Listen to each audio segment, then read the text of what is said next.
안녕하세요, 시청자 여러분. 한 주일 잘 지내셨죠? 혹시 지난주 무슨 이야기 하셨는지 기억하시는지요? 또 지난주 말씀 따라서 성령과 함께 동행하는 경험을 해보셨는지요? 성령께서 인도하시는 대로 걸어가 보셨는지요? 오늘은 그 부분을 좀 이야기하려고 합니다. 성령께서 예수님을 인도하셨습니다. 그런데 혹시 어디로 인도했는지 기억하세요? 마태복음 4장에 보면 그 이야기가 나오는데 성령께서는 예수님을 광야로 이끌어 가시고 우리가 잘 아는 그 유명한 세 가지 시험을 받는 그 장소로 인도하셨습니다. 이제 성령과 함께 동행하는 예수님은 왜 이와 같은 광야의 시험의 장소로 갔을까요? 이 부분을 이해하기 위해서 제가 재미있는 이야기 하나 해드릴게요. 인도네시아에 가면 자바라고 하는 섬이 있습니다. 그 크기는 약 12만 4천 평방킬로미터 정도 됩니다. 대한민국이 대략 10만 평방킬로미터이기 때문에 남한의 약 5분의 1 정도가 더 큰 그런 땅입니다. 그런데 이 자바섬은요, 세계 섬 중에서 가장 인구가 많이 사는 섬입니다. 자바의 인구가 얼마나 많은지요? 세계에서 가장 큰 나라인 러시아에서 사는 인구보다 자바에서 사는 사람이 더 많습니다. 그리고 일본의 이 혼슈라고 하는 일본의 가장 큰 섬에 사는 인구보다 자바에 사는 사람이 더 많습니다. 제가요, 이걸 어느 강의에서 들었는데 정말 저한테는 큰 감동이었었어요. 자바나 그리고 일본이나 똑같이 활화산이 많이 활동하는 것입니다. 일본은요, 약 62개의 활화산이 활동하고 있고요. 인도네시아는 74개의 활화산이 현재 활동하고 있습니다. 그 중에 54개 정도가 자바섬에서 활동을 합니다. 그래서 최근에 자바섬에서는 여러 번 큰 화산 폭발이 있었어요. 그런데도 인구가 이렇게 많아요. 거의 1억 3천만 명 이상이 여기 산단 말입니다. 왜요? 그 화산 폭발에서 나오는 이 폭발체가 정말 순수하고 좋은 많은 광물질들을 땅에 주기 때문입니다. 사람들은 그래서 흔히 그걸 천연 비료라고 말합니다. 적도 지방에 천연 비료까지 뿌려지니 쌀 생산을 많이 할 수 있고 사람들이 많이 살아요. 제가 왜 이 긴 얘기를 하냐면요. 예수님은요, 이제 성령의 감동을 통해서 살아가는 새 삶은 예수님에게 아주 중요한 한 가지를 바꿔놓기 때문입니다. 비록 그것이 광야라서 마치 화산이 터지는 것처럼 어려운 삶이라고 할지라도 하나님의 또 다른 준비가 있는 거예요. 그걸요, 성경에서 제가 이렇게 보여드릴 수 있습니다. 요한복음 6장에 보면 보리떡 5개와 물고기 2마리를 가지고 5,000명을 함께 식사하게 한 이야기가 나옵니다. 여러분들 혹시 그런 얘기 들으실 때 어느 부분이 그 내용 중에서 제일 궁금한가요? 사람마다 다 다르겠지만 저는 이 부분이 궁금합니다. 성경 가지셨으면 한번 보겠습니다. 요한복음 6장 8절로 13절입니다. 요한복음 6장 8절로 13절. 제자 중 하나고 시몬 베드로의 형제 안드레가 예수께 여짜오되 여기 한 아이가 있어 보리떡 5개와 물고기 2마리를 가졌나이다. 그러나 이것이 이 많은 사람에게 얼마나 되겠습니까? 아마 대부분의 사람들은 여기에 초점을 맞출 거예요.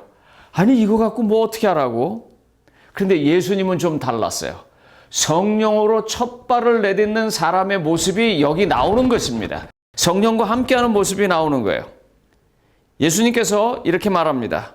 사람들로 앉게 하라. 사람들이 쭉 앉았어요. 그런데 여기 보면 예수께서 떡을 가져 축사하신 후에 축복의 기도를 했다는 것입니다.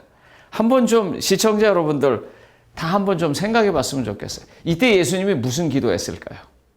만약에 여러분들이 예수님이라면 있는 것은 보리떡 5개와 물고기 2마리, 나를 바라보는 사람은 장정만 5,000명, 여자와 어린아이를 합치면 2만 명 이상이나 되는 그런 상황 앞에서 우리는 무슨 기도를 할 수 있을까요?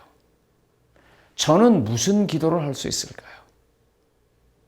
저는 이 생각을 많이 해봤습니다. 과연 예수님은 여기서 무슨 기도를 하실까? 어떻게 기도를 하실까? 생각 좀 해보셨어요? 아마 예수님은 이때 이런 생각을 했을 것입니다. 광야를 40년 동안 이끄시면서 만나를 내리셔서 그들을 먹이신 하나님. 물과는 전혀 상관이 없는 거대한 반석을 통해서 물을 내셨던 하나님. 3년 반 동안 비가 오지 않는 땅에서도 사르밧 과부에게 끊임없이 밀가루와 기름을 공급하신 하나님.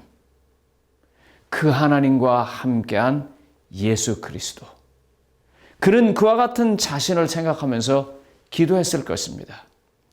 그때 하늘에서 만나를 내렸던 것처럼, 그때 반석에서 물을 내렸던 것처럼, 그때 그 작은 기름병과 작은 밀가루 항아리에서 끊임없이 밀가루와 기름을 만들어내셨던 그 하나님이 나와 함께 계시니 오늘 이 자리에서도 그 역사를 이루어 주시옵소서.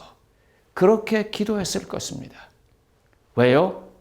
그분은요, 공생애를 시작하면서요, 그분은요, 침례를 받으시면서요, 그분은 광야에 이끌러 가시면서요, 혼자 가지 아니하시고 하나님과 같이 갔기 때문입니다. 성령께서 내재하시는 역사를 통해서 하나님과 같이 갔기 때문입니다. 아시는 것처럼요, 5,000명을 먹이려면 시간이 많이 걸립니다. 제가 섬기던 교회가 대략 한 사람들이 600명 정도 같이 밥 먹는 교회였었습니다. 한번 제가 세봤습니다. 시간을요. 2줄로 밥을 진열해 놓고 사람들이 밥을 퍼가는데도요, 2줄로 나가는데도 600명이 다 배식하는 과정이 45분 정도 걸렸습니다. 그러면요, 5,000명을 먹이려면 얼마나 걸릴 것 같습니까? 그냥 단순하게 생각해서 10배입니다. 2만 명이면요, 20배도 더 됩니다. 아마 배식하는 데만 거의 하루 종일 걸렸을 것입니다. 그런데 그들이 다 먹었다 그랬어요. 왜요? 사람들이 다 나눴거든요. 그 기적이요, 다 나눠줬거든요. 그래서 순식간에 할 수 있었어요. 하늘에서 만나가 내리는 것처럼 하나님께서 기적을 행하셨던 것입니다. 왜요? 예수님이 하나님과 같이 있었으니까요. 예수님이 성령의 내재 속에서 살았으니까요. 하나님은요, 예수님을 내보내시면서 그냥 보내지지 아니하시고 이와 같이 함께 가셨기 때문에 이와 같은 일을 할 수 있었던 것입니다. 저는요, 예수님이 그런 기도를 했을 것이라고 생각하는데, 제가 아는 한 분이요, 한 어린아이를 성경 공부를 가르치면서 이렇게 말하더라고요. 저는 정말 크게 감동을 받았습니다. 이제 초등학교 다니는 아이에게 한 장로님이 성경 공부를 가르쳤습니다. 그런데 그 장로님이 그 초등학교 다니는 아이에게 이렇게 말해요. 얘야, 너는 이 다음에 커서 5,000명을 먹일 수 있는 그런 사람이 되거라. 너는 그런 사람이 되기 위해서 하나님의 말씀을 공부하거라 그랬습니다. 시청자 여러분, 하나님은요, 우리와 하나님께서 동행하실 때 그와 같은 일을 하실 수 있습니다.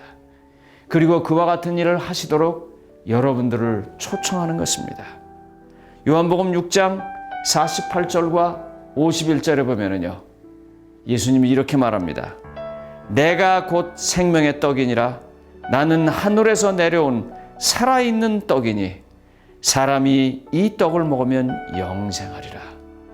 내가 줄 떡은 곧 세상의 생명을 위한 내 살이니라 라고 말했습니다.